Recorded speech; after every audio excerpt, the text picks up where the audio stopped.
Welcome to Without Regret, the podcast, where we dive deep into the heart of conversations about mental health, suicide, loss, and grief. I'm your host, Tamara, and I'm honored to guide you through these essential discussions. Today, we have the privilege of hearing from Lisa Sugarman, a Boston-based author, columnist, crisis counselor with the Trevor Project, and mental health advocate.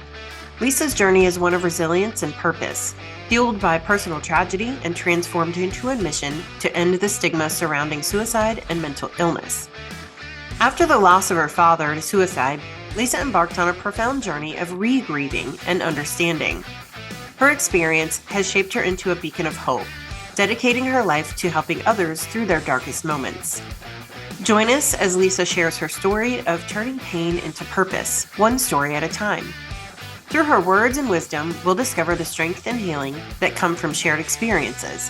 Together, we'll navigate the complexities of life after loss, finding courage in vulnerability and solidarity in community. Welcome to Without Regret. Let's embark on this journey of healing and hope, one conversation at a time. Please welcome my guest, Lisa Sugarman. Hi, Lisa. Thank you so much for joining me today. Hi, Tamara. So good to be here. And what are we going to talk about? My God, we've got a whole world of things to talk about. If you want to talk about what's happening in my own personal world, it's a mental health conversation. It's Yes. Suicide prevention, awareness. It's okay to not be okay conversation. I would love to have that conversation. I think that's kind of what my hope and expectation was based on your Podmatch profile. So absolutely, let's start there. Sure. I mean, if you want to start even with the loss of your father. Sure. Yeah, I can start there. That's always kind of the jumping off point that makes the most sense. So what you probably do know, because you did read my profile, is that I lost my father when I was 10, but the kind of twist and irony of my story is that my survivor story is a little bit unique because even though I lost my father when I was 10 years old, the story I was given was that my dad died of a heart attack, and that was actually not the case. But I didn't find out that truth until I was 45 years old myself. So 35, wow. Yeah, it was a long time. So it was a 35-year secret that my mom chose to keep kind of in that moment when I was such a young kid, losing my person in the world, not having any siblings. I was an only child, so it was just the two of us. And we're talking the late 1970s. There was not anything out there in the world that, could support my mother with what she was going through, that could support me with that kind of grief. It just that those resources didn't exist. And if they did, they certainly weren't mainstream, and you didn't know where to look for them. So my mom chose in that moment to tell me that he had had a heart attack. And then it just kind of perpetuated. Like, it just was like the kind of a thing that there's never a right time to disclose. Mm-hmm. That I was going to high school and I was going to college and then I was getting married. And every time she was even inclined to say anything, it was like, no, now's not a good time. No, she doesn't need to know now, because she knew that it would just completely turn me inside out, which it did. Mm-hmm. So that one was definitely a unique kind of loss. And a year prior to that, my first ever experience with suicide at all was my cousin who lived right up the street. My first cousin took his life very, very abruptly. And that was really kind of like my first introduction to that kind of loss, because, I was a 9-year-old kid and you just didn't hear about things like that. And so my parents were pretty amazing at the time, kind of dialing it all down in an age appropriate way and letting me know what had happened in the best way that they could, and then just only 3 years ago, actually 3 years ago tomorrow, one of my dearest friends and my husband's dearest friends, we all grew up together as kids. He took his life very suddenly 3 years ago tomorrow. So it's kind of not a good kind of a hat trick, if you know what I mean. Yeah. Yeah. So were you already on this mental health suicide mission 3 years ago, or is this a result of? No, I wasn't. Certainly not in the way that I am now, for sure. For me, it was, I mean, I guess it was kind of a slow burn is the best way to say it. So I've always been a content creator. I've always been a writer. I wrote parenting books for many, many years. Was you know, a parenting speaker kind of, on the circuit of places that you would go if you were, talking about parenting. I wrote a column about parenting. I was kind of very embedded in that space for a really long time, at least like a dozen years. And then this truth about my dad came out 10 years ago. So I'm 55 now. It came out when I was 45. And for the first 3 years, my kids didn't even know. So we've got two daughters who are grown in their mid to late 20s. And they were 10 years ago, they were like in their early teens. So I myself I just couldn't wrap my mind around any of it at that time. And it was just my mom who knew, my husband who knew, and I knew.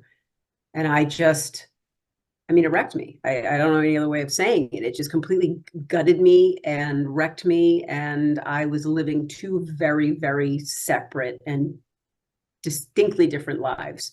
One life behind closed doors and one life at my job, with my kids, with my friends. And it was a long haul for those first few years. Cried myself to sleep every night, just trying to process. And then ultimately ended up wanting to tell my daughters because I felt like my husband and I both agreed, like, this is part of your genetics. This is in your bloodline, and how it impacts you, if it ever impacts you, could be very different, could be very similar, but knowledge is power, right? And so to tell them, hey, look, like, this is the real truth. This is what happened. And excuse me, this is our DNA.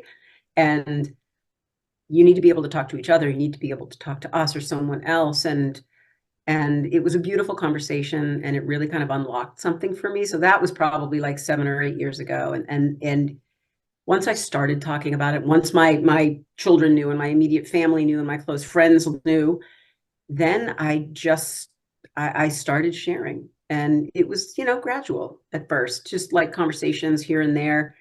And then it progressed to, I started doing a little bit of writing about it. And the response that I got was overwhelming, in a good way, in a kind way. And everything kind of led to doing something different. And then finally, a podcaster out of Toronto reached out to me. I didn't know her, she didn't know me. And my story had come across her feed. And because I had shared it for the first time on Survivors of Suicide Loss Day. Okay. And she just kind of found my hashtag and said, would you be willing to share your story? And I have not stopped since. And I would say if there was anything that was kind of the catalyst, it was that. And I just kept talking and kept writing, and working on a book now. I have been for a while, about my dad's story and about those losses, and have completely shifted out of the parenting space.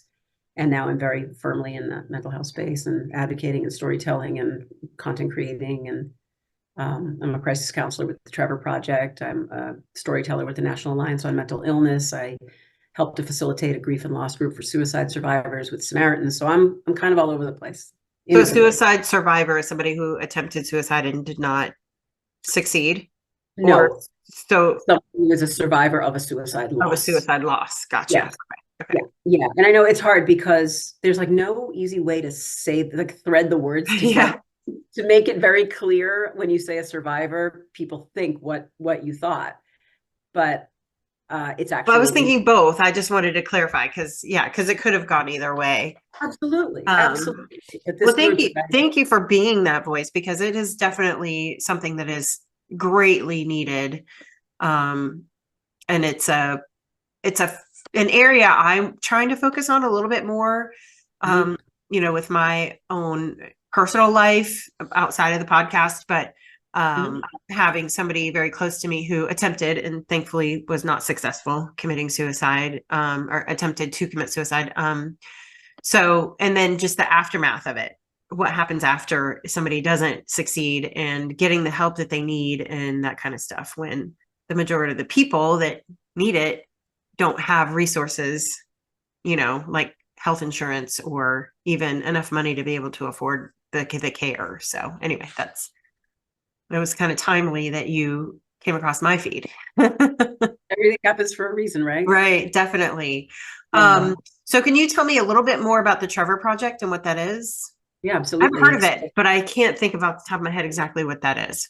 That's okay. That's okay. So it's funny. There are like two camps. People either heard about it forever and know about it, or they have absolutely no idea it exists. So you're not alone. Trevor Project has been around now this is the 26th year that they've been around. Okay.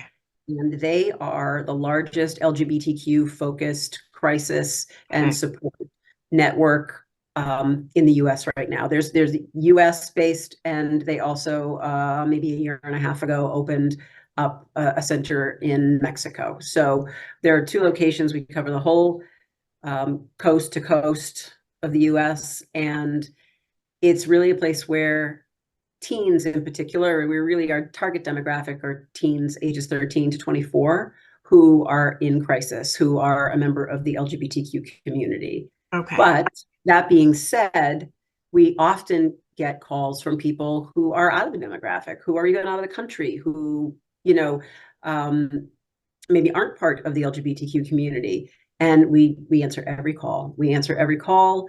And if someone asks to be referred to maybe an organization that better suits them, we obviously help them do that. But we're really there for anybody who's in crisis, in particular in the LGBTQ community. Gotcha. Okay.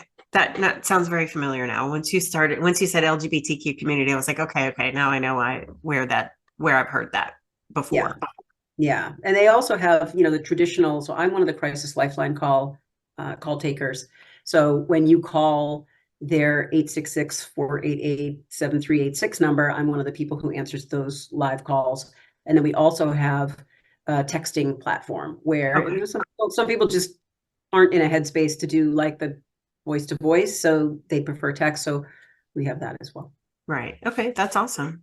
Yeah. Definitely put some information about that in the show notes. Oh, that's great. That'd be How great. did you get involved with that? Interesting story. So for me personally, as a human, there was a lot of intersectionality with my life and the things that were important to me and the communities that I'm a part of and what Trevor stands for. So, you think about what they stand for, and they're an LGBTQ focused hotline. They are a crisis support hotline.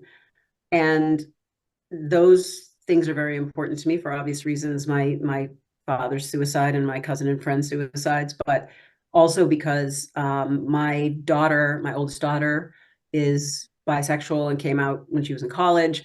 I actually came out, thanks to my daughter being an amazing human being, came out as pansexual only a couple of years ago.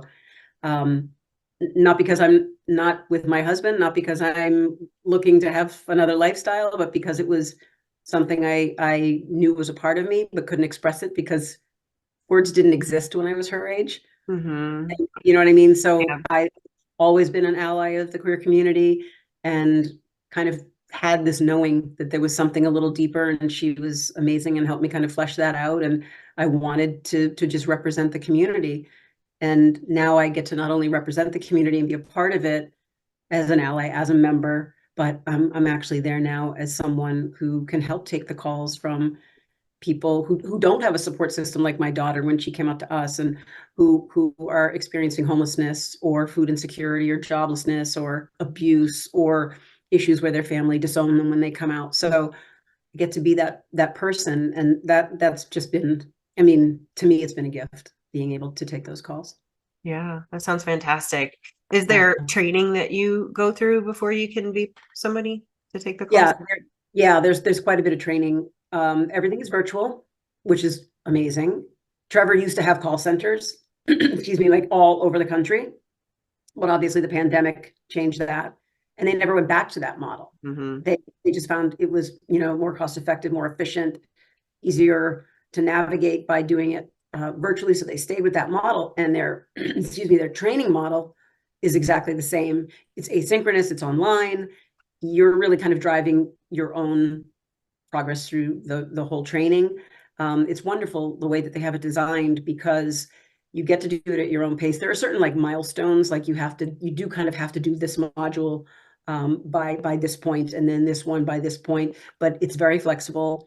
And I would say the whole thing took me probably 3.5 or 4 months, but it's very intense, and Oh, there's a lot wow. of role play involved. And I hadn't had like my study for tests hat on in forever. And so that was like a mind shift to get back into that using your thinking brain, but it was amazing. And they're so supportive as an organization in terms of kind of helping you navigate that process. And it was a beautiful process. Met some incredible people, and as a result, have been on the Lifeline now. This fall, I can't even believe this fall it will be 2 years that I've been taking calls.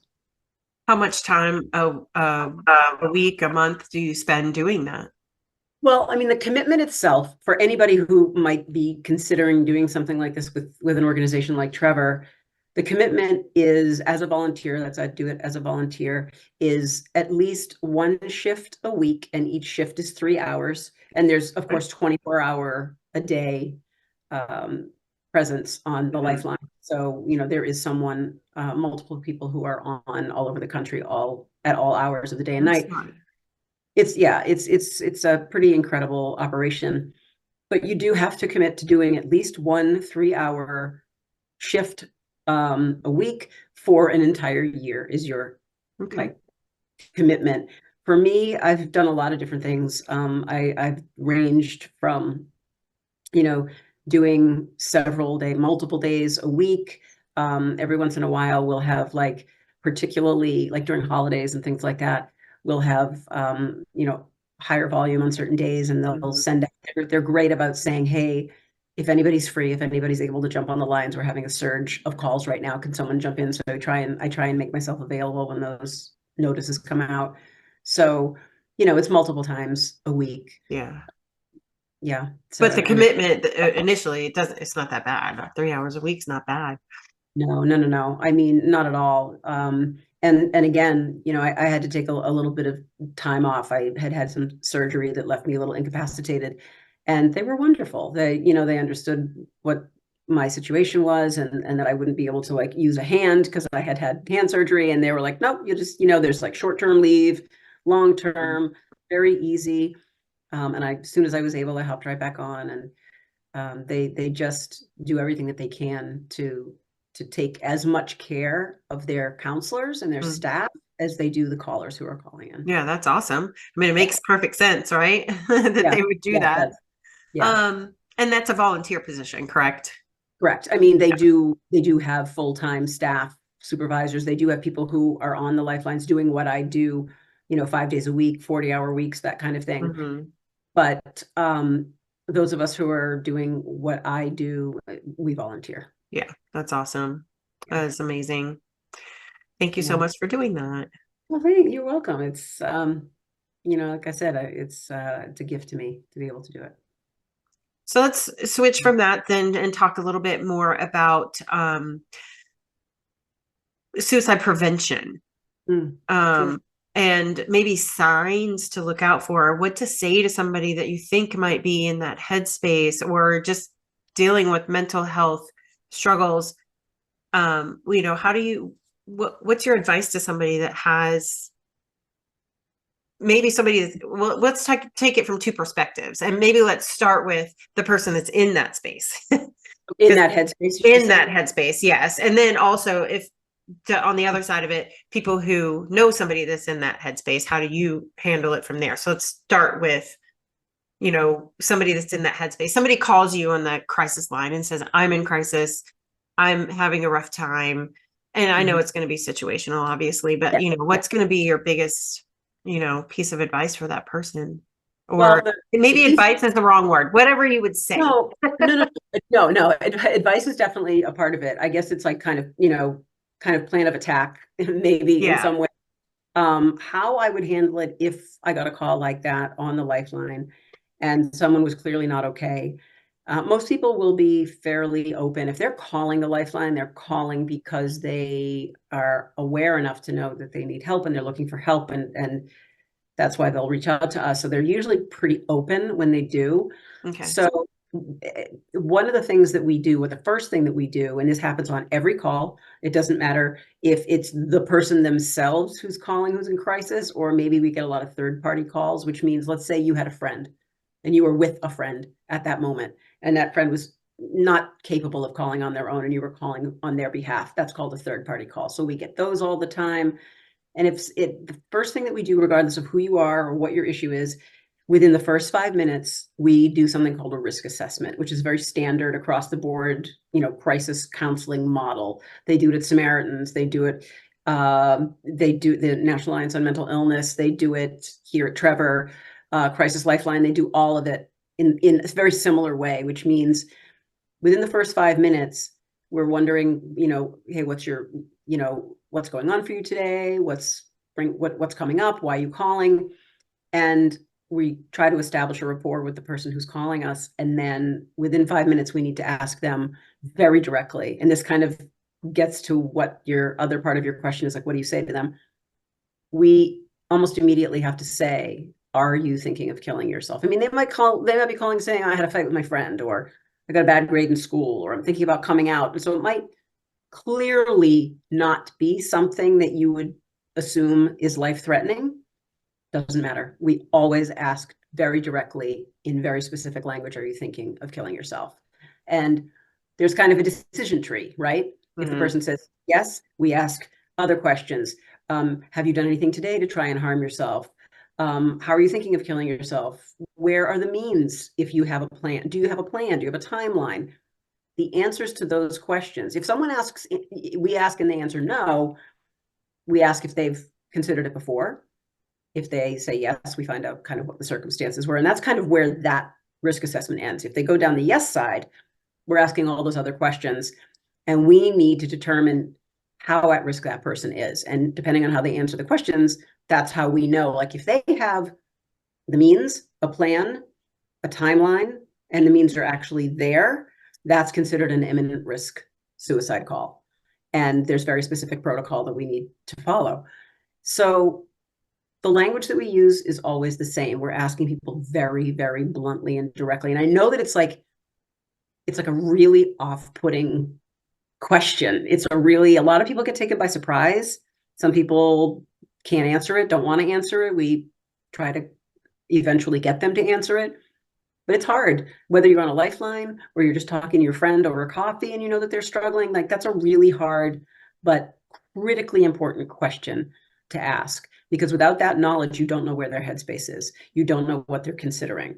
So that's really how we handle it. And then in terms of, what do we do from there? If it is something that is like a medium or a high or an imminent risk, that's the point where our goal is never we can't solve the problem. Mm-hmm. I can't come in and solve the problem. I can't give medical advice, psychiatric advice. I'm not trained for that. I'm trained to listen, to hold space, to validate you, and most importantly, to de-escalate what's going on. So that's my plan going forward is, okay, if this person is self-harming, how do I get them to self-harm less or safely? If they're cutting, for instance, how do I get them to maybe wrap a rubber band around and flick it instead? That kind of thing. Mm-hmm. So that becomes our goal. And we're doing a lot of resource sharing. We offer, if someone says they need resources or they're looking for help in certain areas, that we can provide help, we do that. And then a lot of it focuses on safety planning, especially if somebody's at higher imminent risk. We need to make sure that they have a plan. If somebody needs an intervention, our goal is to get them to have a self-intervention, to be the one to call on their behalf, like commit to us that they're going to call and get help, or maybe they'll allow us to call for them. And then in very rare circumstances, we may have to actually intervene and have to get authorities to wherever that person is. So that's kind of the overarching picture of what happens, in a lot of the calls, in most of the calls. Okay. So you're assessing the risk and then pointing them in a direction to get further actual medical or mental health. Mm-hmm. And you said you guys have resources. So you have, like, based on where they live, mm-hmm. If they don't have insurance, these are the places they can call, or there are multiple places, or yep. Typically a state-run type of thing. It depends. Again, situational. It depends mm-hmm. on where they are, what kind of insurance they have. Maybe they already have a therapist. Maybe they don't. Maybe they do or don't have health care. So, our capacity is limited. Mm-hmm. We have our own very extensive internal database of information that, I could certainly forward them to, if somebody had an issue with gambling, I could forward them to, information about Gamblers Anonymous, give them a link to go to Gamblers Anonymous or a phone number or whatnot. Things like that. Like we have a very extensive database. And the other thing that we have a great benefit of having, when I'm on the phone with someone, when I'm on shift, we have an internal network that we're on. So we've got the kind of the portal that the calls come through in, and then we also have a Slack channel that's open. Mm-hmm. And every single one of us, supervisors, other crisis counselors like myself, we are all on shift and on a specific Slack channel. So I might be dealing with, a caller who is trans, who is looking for a halfway house or something in a very specific area with very specific needs, and it may not be in our database. So what I can do while I'm on the phone is reach out to all of my colleagues who are also there, who may have had just taken a call from somebody like that and who have those resources or have been counselors years longer than I have. So they have all of that information. And immediately, it's unbelievable. Immediately, you'll have 20 people offering you vetted, verified, trustworthy information to pass along to a caller. So it's a pretty, we not me, amazing kind of collectivist attitude for everybody there. So let's take off your Trevor Project hat and put on the good friend hat. Yeah. And now this is an acquaintance, somebody that that you see is struggling. What do you say to that person? Same thing. Same thing. I mean, again, it depends. If I just know that person, like, you'll know more. If it's someone who's in your circle, in your orbit, chances are good that you're gonna know at least a little bit about their life. Maybe they're going through a divorce, or maybe they're going through a bad breakup, or something, or they've lost a job, and so you understand kind of what the level of their crisis is. So maybe it's not a life-threatening issue, but that they need mental health help, help or support. So what I would do is be very, very blunt and say, if I felt like there was an imminent situation where they were contemplating harming themselves or taking their own life, I would ask the same exact question that I ask on the Lifeline. I would say, are you thinking about killing yourself? Like, obviously I'd be like, I love you, or I'm a friend and I care. Are you thinking of killing yourself? And very recently, the same exact thing happened to me. Oh, wow. It was within, I would say it was right around the first of the year that a very close friend of mine who has had, a lot of challenges over the years, reached out to me and said, I'm made a post on social media that I immediately knew something was not right. So I immediately reached out to them, and sure enough, things were very bad, not right at all. And they were in a very, very dark headspace. I asked exactly the questions that I ask a normal risk assessment. They happen to live in the state where I live. I'm here in Boston. So I knew, I knew a lot of the organizations that were available that could give this friend some help and some guidance. We happen to have, certain networks that are free that will give you counseling over the phone. And so I pointed them to that and, help them find a therapist and help them find a treatment program. And so, yeah, I've been kind of on both sides of it, where I felt very, very grateful to have, a big orange Trevor Project binder full of resources that I could turn to, and I had knowledge that I didn't have a year and a half ago. So, was able to help them. Or 3 years ago when your friend. Yeah. My friend. Well, that brings up a whole other part of this whole conversation. Like, what do you do with the person who you never see a single sign? I mean, look, you can see people who we talked when we first started chatting about, like, signs and signals, and you look for. Well, it's a hell of a lot easier. I mean, unfortunate, but a hell of a lot easier. Like, if someone's behavior radically changes, if all of a sudden, your friend is bailing on plans and they're staying in the house and they're not socializing and they're missing work and they're giving away possessions and they're despondent and, the classic signs, Well, that's a little easier to spot, right? You know something's wrong because they're so different.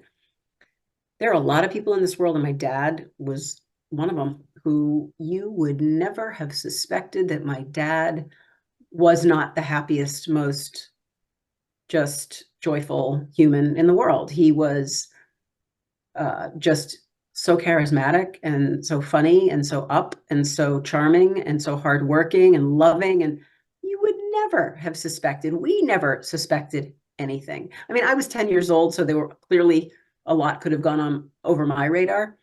But my mom and my dad had this beautiful marriage, and my mother had no clue. Wow. Did anybody else? And there are so many, I feel like there are almost more people in that camp. In that camp, absolutely. Yeah. I'm thinking Robin Williams, Yep. Twitch, Yep. just a couple that, happened in the somewhat recent times where that have had me like, what? Uh-huh. Yeah, I think there are probably more people. What's and that? I was a huge Twitch fan. Oh, me too. And I was absolutely devastated when I found it. I mean, and if you look back, I mean, he's a perfect example. For those who don't know who we're talking about Stephen Twitch Boss. His nickname was Twitch. He was on the Ellen Show. He was, the kind of the DJ on the Ellen Show, and he, acted, danced. He's married to a woman named Allison Hochler, and they had 3 beautiful kids, and they had this incredible presence on social media. They danced. That's all that was their claim to fame, is that they would dance, and they were each other's. They met on set of So You Think You Can Dance, right? They did. Yep, they did. And they're both such talented dancers. And perfect example, have you seen the video, the last Instagram video, the night before he passed away? No. The 2 of them are doing. It was for the holidays, and the 2 of them are in front of the camera and doing a dance that looked like every other loving, creative, joyful dance they had ever done. And it was like Christmas week, I think. And the next day, within 48 hours, he was gone. Yeah. Now, I don't know, obviously, if his family knew that anything was going on. But as far as us and the, public fans, we didn't know for sure. Nope. Oh, yeah, I think you are right that most people, it's those people that you have to watch out for, right? And ask how they're doing. The people that look like they're the strongest to you, ask them how they're doing. Yeah. I don't know if I'd just come out and be like, are you thinking of killing yourself? I don't know if I'd be that blunt with them in that particular situation, but ask how they're doing. How are you? Yeah, but I mean, you wouldn't necessarily have the need to walk up and ask anybody that if they're not presenting in that way. You may ask them in a different way. You may just say, hey, like, how are things really? Like, are you good? Are you good? Is everything okay? Are you, are you going through anything? Is anything happening? Like you may not take it to that level. Right. Until you hear what their answer is. And then you may have to. Right. But people, and this is one thing that I feel is really important to add to this conversation. A lot of people, look, it's a crazy awkward question to ask someone, whether you know them well or you don't. And you never know how someone's going to act.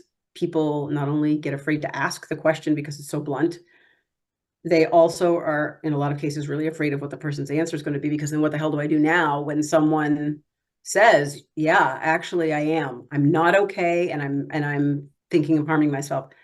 Well, people don't know what the hell to do, and rightfully so. It's not a situation you find yourself in very often. But the one thing that being blunt like that actually does is validate what that person is feeling, whatever it is that they're feeling.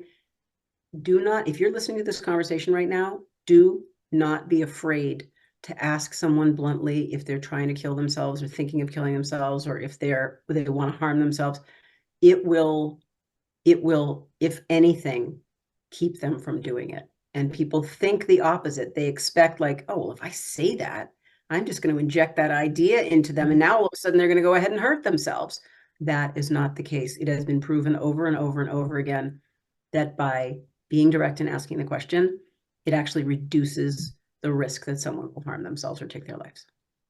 That's very interesting. That's very interesting. Yep. So I think I mentioned I had somebody close to me that and I reached out to the suicide prevention lifeline, and 988. they via chat, because I was at work and I was Mhm. kind of, at this point I didn't know if they were successful yet or not. They were in the hospital, I see. Okay. and in a different state than I live in. And so I just was like, I don't know what to do. I have no I need to do something, and I Mhm. don't know what to do. Or so I did reach out, and they asked me those questions, even though I said my blah blah blah, it's not Doesn't me, but matter. I'm sure a lot of people do that, is asking for a friend, Right, right? right. Sure. Super common. Yeah. So they asked me all those same questions, but two things they told me to do was be there to listen. Just listen. They're like, a lot of times they just need someone to listen to them. And the second one was to help them find help and make sure they were getting help. So thankfully they did get help. Mhm. Was not easy. It's still not easy. The public mental health system is not great. It's not. It, And so yeah, but they are getting help. They are on some medication. I don't think it's the highest quality, but they're still around. They're yeah. still here. Okay, good, And good. I'm And thankful for that. good. Well, I mean, look, you used the tool that every single one of us has access to. You Hmm. use 988 Lifeline. No matter what, I spoke a little while ago about the fear a lot of people have getting the answer to the question that's so hard to ask. Are you okay? And when someone says no, like, oh shit, what do I do now? Well, the one thing, and again, for anybody who's listening, if you're in that situation, that you will always have something in your pocket, and it's that 988 Lifeline. And they will know how to help, what to say, what to do, who to call, what resources they might need, and how to access them. So that right there is the best advice that I could give to anyone who might be listening to this conversation is put 988 in your phone, put 988 in your brain, keep it there, and hopefully you'll never ever have to use it. Yeah. But if you ever get into a situation yourself where you're feeling like you are desperate and you're low and you have nowhere to go, call it. If you know someone else who is and they're in crisis and they're struggling, call it Yeah. or And encourage that's them. not the Trevor Project. That's a totally different thing. Correct. Correct. We do at the Trevor Project, we have our own lifeline number, and it is 866-488-7386. When you call that number, you get to the Trevor Project. Occasionally, as does as do the other organizations like Samaritans and crisis text line and all that. They have calls that will funnel in occasionally from 988. So we are also kind of You're all connected. a connection. Yeah, if they have overflow, there's a double dipping there That's sometimes. So awesome. calls will occasionally come in to us from 988. But a reason specifically to contact Trevor Project is if you're in the LGBTQ community. I assume you guys are a little more Correct. trained in those specific types Yes. of crises situations that, Yep. like, my Yep. family, I came out and my family disowned me, like, which is ridiculous, but it I'm sorry. happens.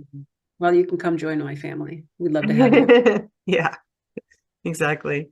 So yeah, we get a lot of very specialized training around trans issues and coming out language and support resources, um, anything that you can possibly think of, sexuality, gender identity, like Hmm. every little nuance that you can possibly think of. And we're always getting retrained, there are always kind of new modules and new trainings that we're learning.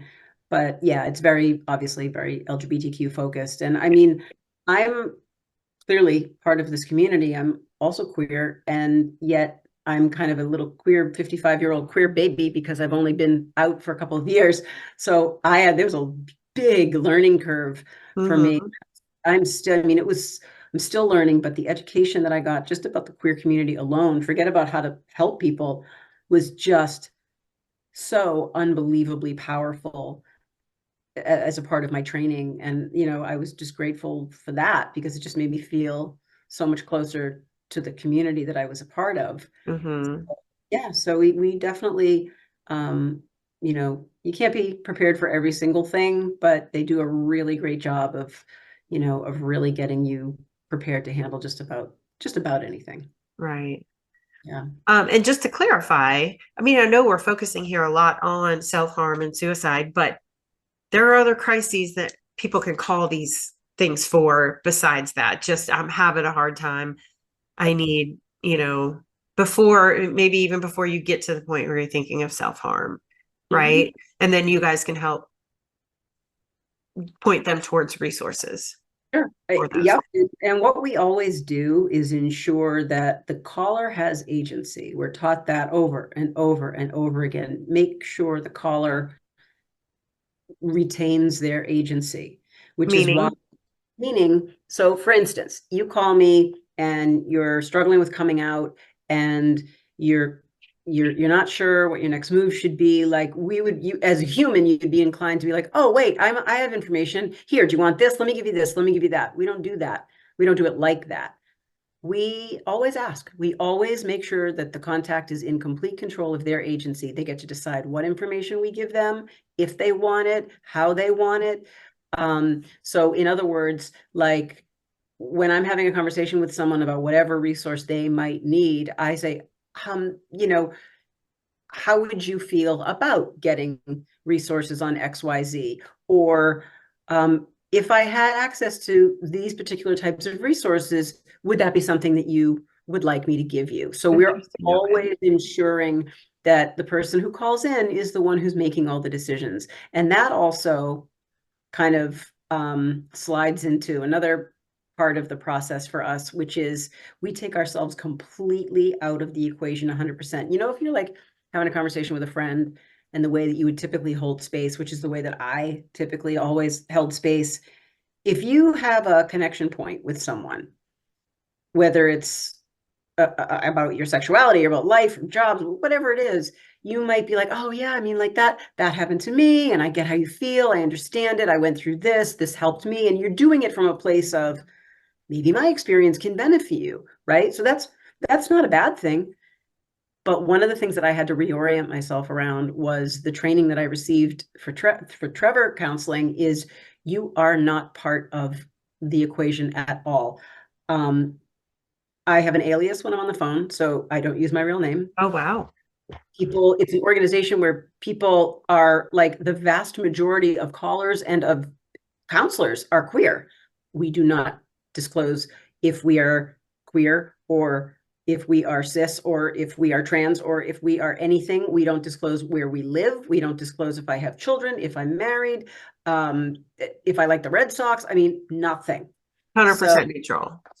100% neutral. And we get asked all the time, like, oh, do you have da da da? Or do you have dogs? Or, Right. are you gay? Or are you? And we always try and turn it back around and say, I really appreciate you asking me that. But I really think it's important that we use the time, that we're spending together to talk about what you're dealing with. And we just kind of Interesting. redirect. Why is that? Because I would think that, especially if they're asking you the question, Mm. that they want to feel some sort of that you kind of know where they're coming from a little bit, maybe. So, what is the reasoning behind that? Do you know? It's really just kind of like an over familiarity kind of situation. You don't want to get yourself into a situation where someone all of a sudden starts thinking of you in a different capacity and not as a counselor and not Okay. as someone who can help and starts. It's like you ask one question and you answer it, and then all of a sudden the conversation is they're trying to talk to you about your life Right. or A your slippery issues. slope. Yeah, and so it's almost like, you have one piece of sugar, you're going to eat the whole candy bag. It's like that. Right. We don't even put ourselves in that position because we really just what's most important is having the contact maintain agency over the conversation, Mhm. over what they need and what they don't need and what they want and what they don't want. And that was a huge mind shift for me. Like Right. That that, would be for me too. yeah, that was probably the hardest and yet also the best part of my training because I realized how valuable that is in terms of holding space. Now, this is just me and my perspective. And once I kind of got it and it embedded it, and it took time. And you really have to catch yourself sometimes. I bet. Yeah. a lot. But once I kind of got it and adopted that mindset and shifted, I was like, oh, okay, I get it. Like this person is calling in, it is their crisis or their time or their call or their issue.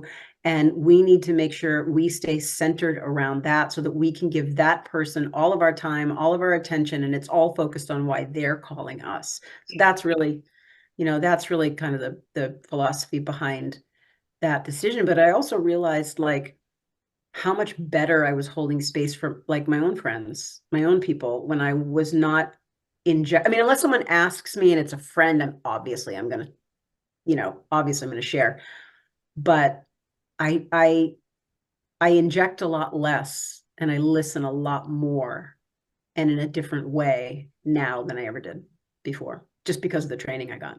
Right. Yeah. Yeah. That makes so much sense, kind of the way you're putting it too. Like I know probably a horrible frame of reference, but I watched The Real Housewives. Oh God. And a lot of times, no judgment. okay, thanks. That's okay. I watch what is the one that I watch? To Catch a Smuggler. So I got no business criticizing anybody else. I don't even know that one, but I think I might want to watch it. Border Patrol, and they're catching smugglers crossing the Okay. border, and So it's just a reality. We all have to have that I'm not proud. thing to like, yeah. Anyway, but on that show, there are a lot of times they will complain when they're in a situation, one person's having a crisis and they're sharing it, and somebody else, they say they always make it about them. Hijacks it. So and so always makes it about her. This is my problem, and she's trying to make it about her when really she's just trying to do the thing we all do, which is relate. Yep.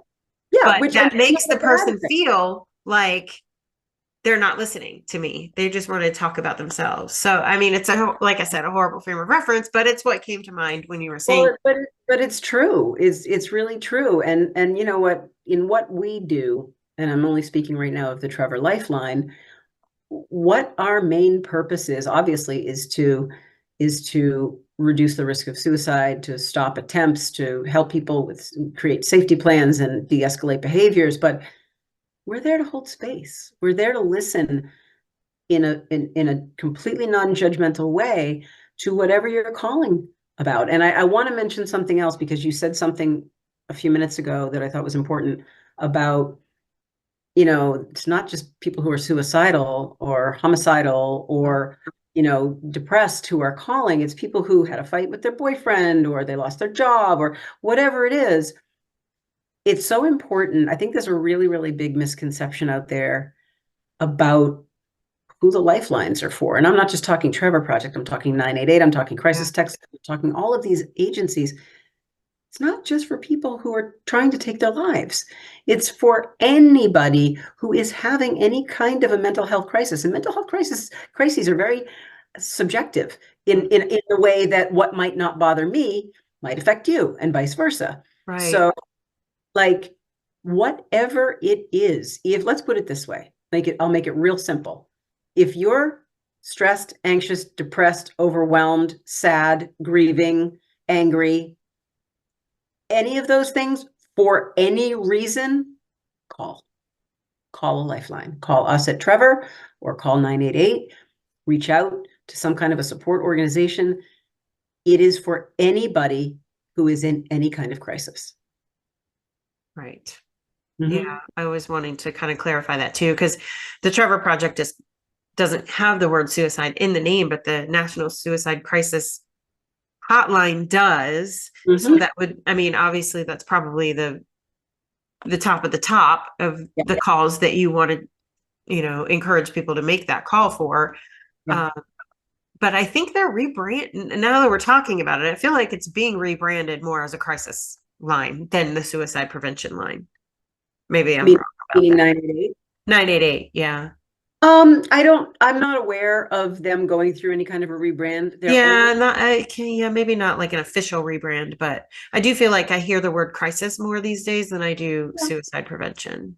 Yeah, it usually goes in tandem, and I know that's kind of if you're looking at a marketing, a marketing piece from them, it says, crisis support, suicide hotlines. Mm-hmm. The 988 line is fairly new. It's like not even 2 years old. Oh, really? Well, I shouldn't say that. The number that you call, the 988 number, Right. is recently changed about a year and a half ago. It used to Okay. be an 800 number, and the thinking was that's really cumbersome. People don't remember that. That's really hard to keep track of. When there's a fire in your house, if someone breaks in, if there's an accident, what are you going to call? You're going to call 911. Yeah. 911. Right. So, okay, well, let's make a system that is just as easy and accessible, but for any crisis that's mental health related. And of course, suicide is the Mac Daddy of mental health Right. related issues. So let's create a number that people can identify. And so it became 988. So I know here in Boston, there's been a very, very big campaign in the last year to kind of reorient people to that number having changed. And this is what it is now. And this is, the number that you should kind of keep on your speed dial. Yeah. Yeah. And it's interesting to know too that you guys are kind of all connected and you can route calls around. So even if 988's busy, they might get the Trevor Project. They could. They absolutely could. And like I said before, we may be an LGBTQ centric organization, but we're going to take a call from anybody. Yeah. We're going to take that call as seriously as we would any other call. Yeah. So, you're just specifically trained in those situations when it is LGBTQ. Yeah, that's good. Yeah. I can imagine somebody calling and you're like, excuse me, are you part of the LGBT community? No. Okay. Yeah, right. You got to call 988. We can't. Yeah, never. No. And we're never going to ask that question either. Right. We're never going to ask. And, we never ask what someone's gender identity is or sexuality is or background is or pronouns are. These are all things that people can absolutely disclose to us. And, we have a way of keeping track of those details so that we can better help them, but we will never, ever ask. It's always kind of volunteered to us.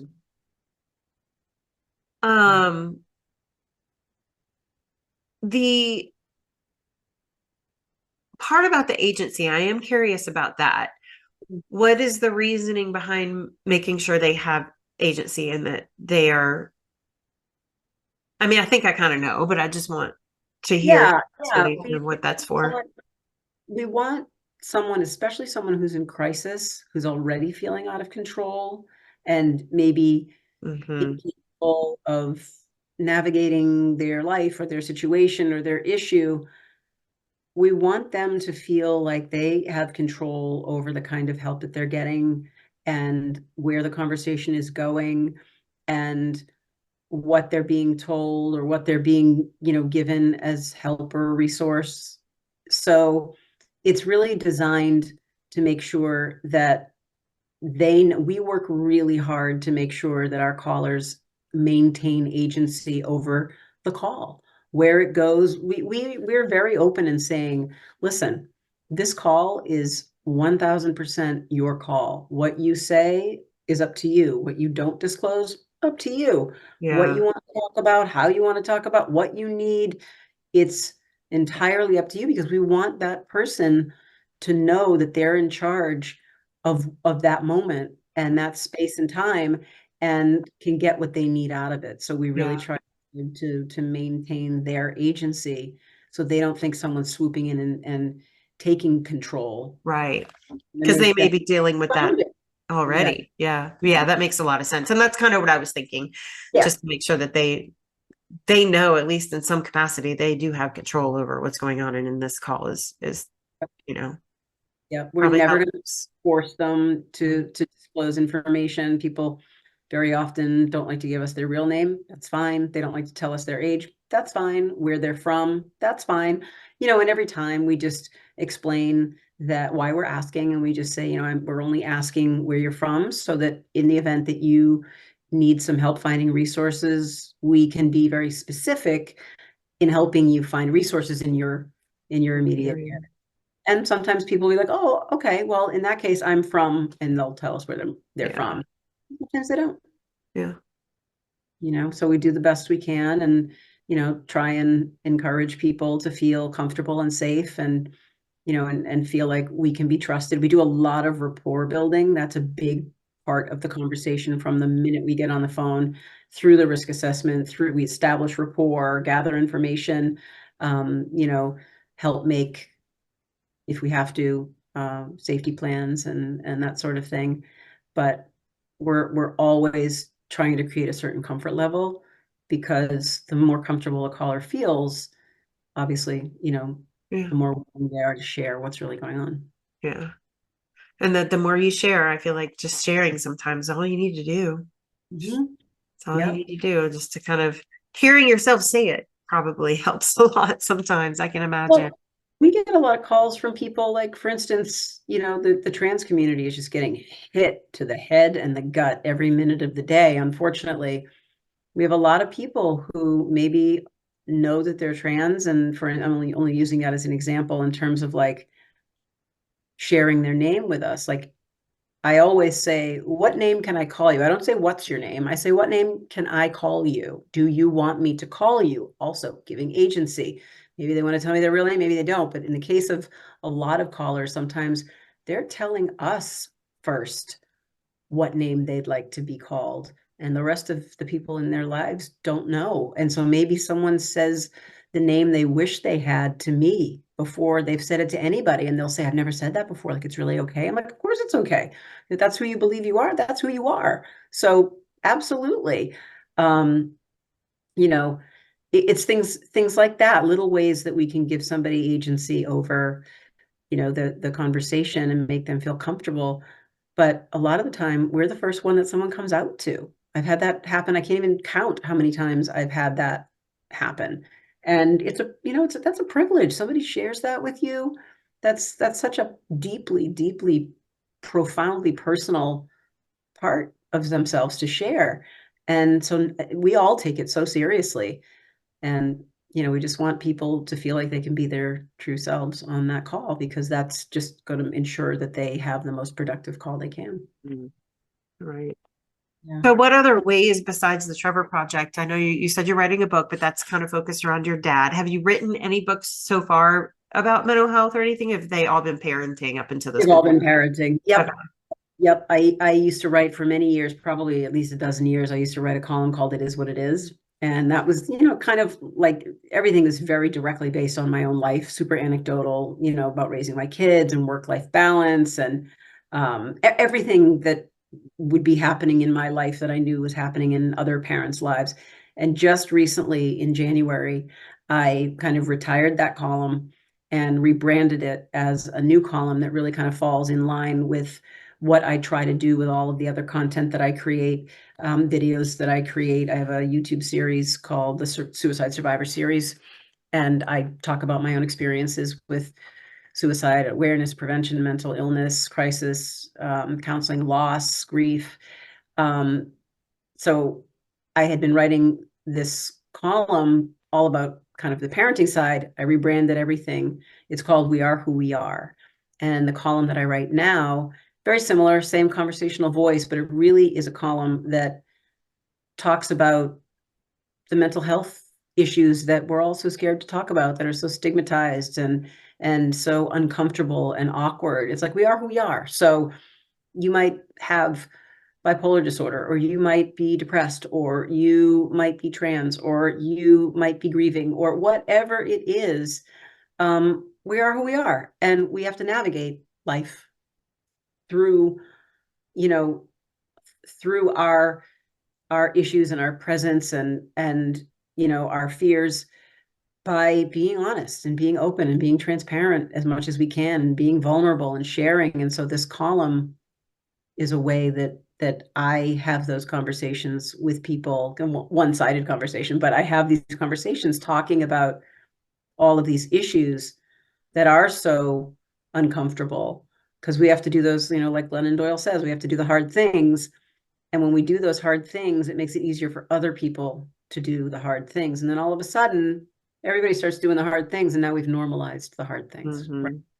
Then it becomes easier to have those uncomfortable conversations. Then it becomes easier for a survivor to share their story. And, oh, you just shared your story with me, and now I just learned a coping strategy that I never thought of for my own life. And that's how it happens. It's a domino effect. The Right. more we do it, the more we do it, and then the more other people do it. So it's, it's that self-fulfilling cycle. I think that it's great, the awareness around the mental health awareness and normalizing it. But I think on the flip side of that is that more people are now like admitting that they have an issue, that they need help, and there's not enough help out there for people. And that just Yeah, makes me sad. yeah, I know. I mean, it's like, it's like anything. We like take the pandemic for example. It was this global mental health crisis. Right. I mean, sorry, it was a global physical health Physical crisis. health and mental health, I think, is Well, part yeah, of yeah, it. yeah, for sure, for sure. But the point is, we've moved from one pandemic into another pandemic, because if you don't think that this mental health crisis that we have everywhere in this world is on par with the same kind of issues, it's taking as many lives. I mean, 700,000 people a year die by suicide around the world. 700,000 people a year.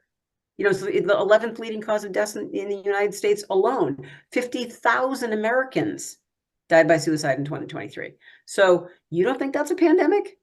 Then Yeah. you're not dialed in if you don't think that that's a pandemic, because it's affecting everyone. And it doesn't matter your color, your economic status. It doesn't matter your religion. It doesn't matter what political views you have. Mental health is crushing people, and it doesn't matter who you are, where you come from, how you present. And look, we did it with the pandemic, that we put all our resources into it. We found ourselves vaccines, we found treatment options, the world did continue on, and we were able to reverse things and save people's lives. And I think that what's happening right now with this mental health crisis is that, like, people are on board. People are seeing what needs to happen, what is happening and what needs to happen. And I think, to your point about there not being, enough resources to go around, I feel like people are on board, and those resources are coming. Maybe not as fast as we wish they were, but people are talking, and people are making themselves available, and people are taking better care of their mental health, and the workplace is adopting new and better and more progressive attitudes toward, people taking mental health days. It used to be like you'd never tell your boss that you were taking a mental health day. Yeah. The fear of looking like a weak little, Yeah. little bitch, for Or lack of. unstable or not Right, reliable or yeah. right, right. I mean, it was such a negative mark against people to Probably not still is be. in a lot of places, It is. unfortunately. But It absolutely is. I mean, I've seen so many recent, TikToks and Instagram videos where actual conversations are recorded by employees of employers, and them mhm. disclose they need time off, or they need, and it's like, well, then look for a new job. Yeah. you know and these people don't know they're being recorded. And I've seen hundreds of these things where, you know people are blackballed, because they're blackballed, they're demoted, sometimes fired, and all because they're not being allowed to have boundaries between their work life and their professional life. Right. Which is causing that mental health Mhm. day need to begin with. Yeah. Right, Yeah. exactly. Yeah.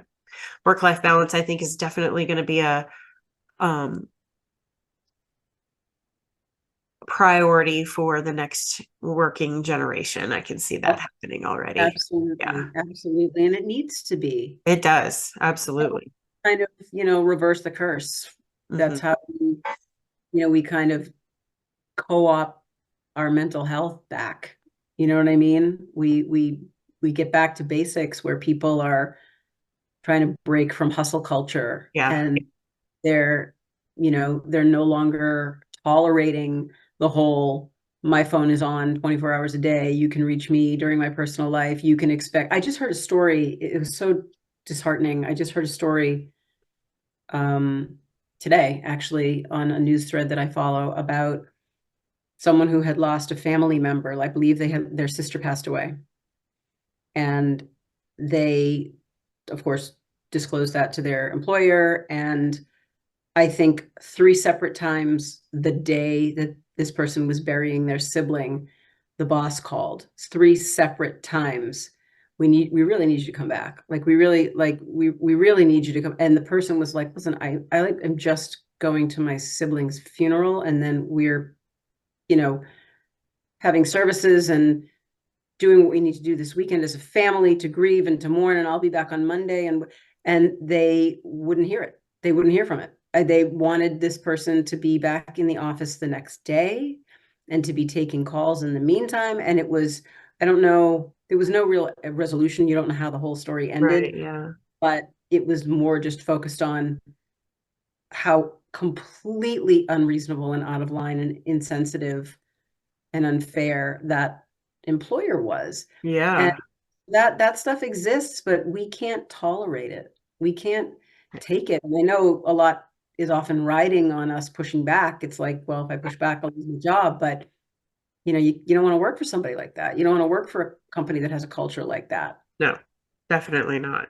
So I think people are rising up, and people are prioritizing in different ways. And I do think that a lot more stories of workplace appropriateness and caring and support is coming out than the other side. So that's a good. Yeah, it is a good thing for sure. Yeah. Well, before I let you go, I've taken up a lot of your time, and I thank you for that. But is there anything else you want to talk about? Any resources you want to share? How people can follow you on your social medias and read your column? Yeah, I would love that. I appreciate the opportunity to do it. So the best place to find me and everything that I do and all of my social handles is just by going to lisasugarman.com. Okay. I'm on Instagram, Lisa_Sugarman. I'm on Facebook, the Lisa Sugarman. TikTok is the Lisa Sugarman. So I'm kind of, all over the place. And one of the things that I've worked really, really hard on is kind of rebranding my own website and little kind of space in the virtual world. I had this vision of creating a platform that was centered around creating, providing, curating resources and support for not only survivors of suicide loss, anyone dealing with mental illness, creating suicide awareness and prevention material, grief and loss. I've had, unfortunately, a lifetime relationship with grief and loss since I was 9 years old. And I want that experience to be useful. So I put that out there too. So all of my column archives are on my website. All of my YouTube video series, the Suicide Survivor series, that pipes right in. All of my past work, all my books. But the most important thing that's on my website right now, if I had to kind of say one thing was more important than anything else, I've worked very hard over the last probably 9 months creating something called the Mental Health Resources Hub. I wanted to create a place where people could go, where they could find the help they need and have it be a simple click away. They're not researching. They're not worrying about what organization do I call? How do I reach them? What are they? What do they do? What do I do? When you're in crisis, you just need help right now. So what I did, I wanted to create something that was a little unique and not just kind of like a straight long list of, agencies like Trevor Project or American Foundation for Suicide Prevention or NAMI or any of. I wanted to expand it and make it as inclusive as possible. So I kind of did a lot of research and picking and choosing what I believe to be some of the bigger, more overarching communities, like the LGBTQ community, the elderly community, the BIPOC community, the Latinx community, the European community. God, I've got like 16 different categories now. And so within those categories, you can click on a category, and that gives you a list of every organization that is, vetted, and within that organization, I mean, in that category, with a direct link. It gives you a little explanation of what it is so you can see if it's right for you, and one click away. That is awesome. Yeah, it's I'm really just incredibly proud of it. It's definitely a work in progress. I ask in the footer of every page, I ask if you know of a resource that you don't see on this page, please send it my way and I will add it. And it's gotten to the point now where I have a lot of organizations who are reaching out to me, asking me to put them on my page, which is amazing because I can't know about every single thing. Right. But, I've tried to at least find what I know are kind of those anchor organizations, those bigger organizations that are here in this country and around the world. And it's become something that a lot of people I've found out have been taking advantage of, which is just exactly what I wanted. So please feel free to share that with anybody in your work. The listeners, anybody you know, just go right to lisasugarman.com, and there are like 12 different ways that you can find my mental health resources hub. There are links all over it. We should call that Lisa's list. No, like Angie's list. Angie would appreciate it if I did that. But well, she's just Angie.com now. She doesn't have lists anymore. So I think you could use it. That's true. I will definitely put that into the whole future file suggestion box. Yeah, so please feel free to shoot that to anybody who you think. Absolutely. It'll be all over this, all over the show notes. And I usually do a blog when I publish an episode, so I will make sure to include it there too. So yeah, thank you so much. Absolutely. Thank you for everything you're doing. It takes a special person to do those things, and I appreciate you. Well, I appreciate you right back, because thanks to you and what you're doing, I get to reach that many more people. And as far as I'm concerned, if this message and what we've talked about can hit one person the right way and it changes their trajectory, then we're winning. Absolutely. Yeah. So I so appreciate the opportunity to have. These are the kind of conversations I want to have. These are the kind of conversations we need to be having. So I'm very grateful for the chance. Awesome. Thank you so much, lisasugarman.com. I appreciate Have a lovely evening. I will. You too, Tamara. Great to talk to you. Bye-bye. Bye-bye. I just want to say thank you so much for tuning in to Without Regret, the podcast. I really appreciate it. And I'd like to ask you to please like and subscribe. Leave me a review wherever you get your podcast. That would be really awesome, because that's how my podcast is going to get noticed. So that would be a huge help. Or share it on your social media would be awesome as well. Thank you so much. This podcast is a Without Regret production, which is produced by me. Artwork is by me. Everything's by me except for that theme song. That's by a guy named Michael Bruguglio. You can follow us on Facebook at facebook.com/withoutregretpodcast and on Instagram at without_regret_podcast. Thanks again.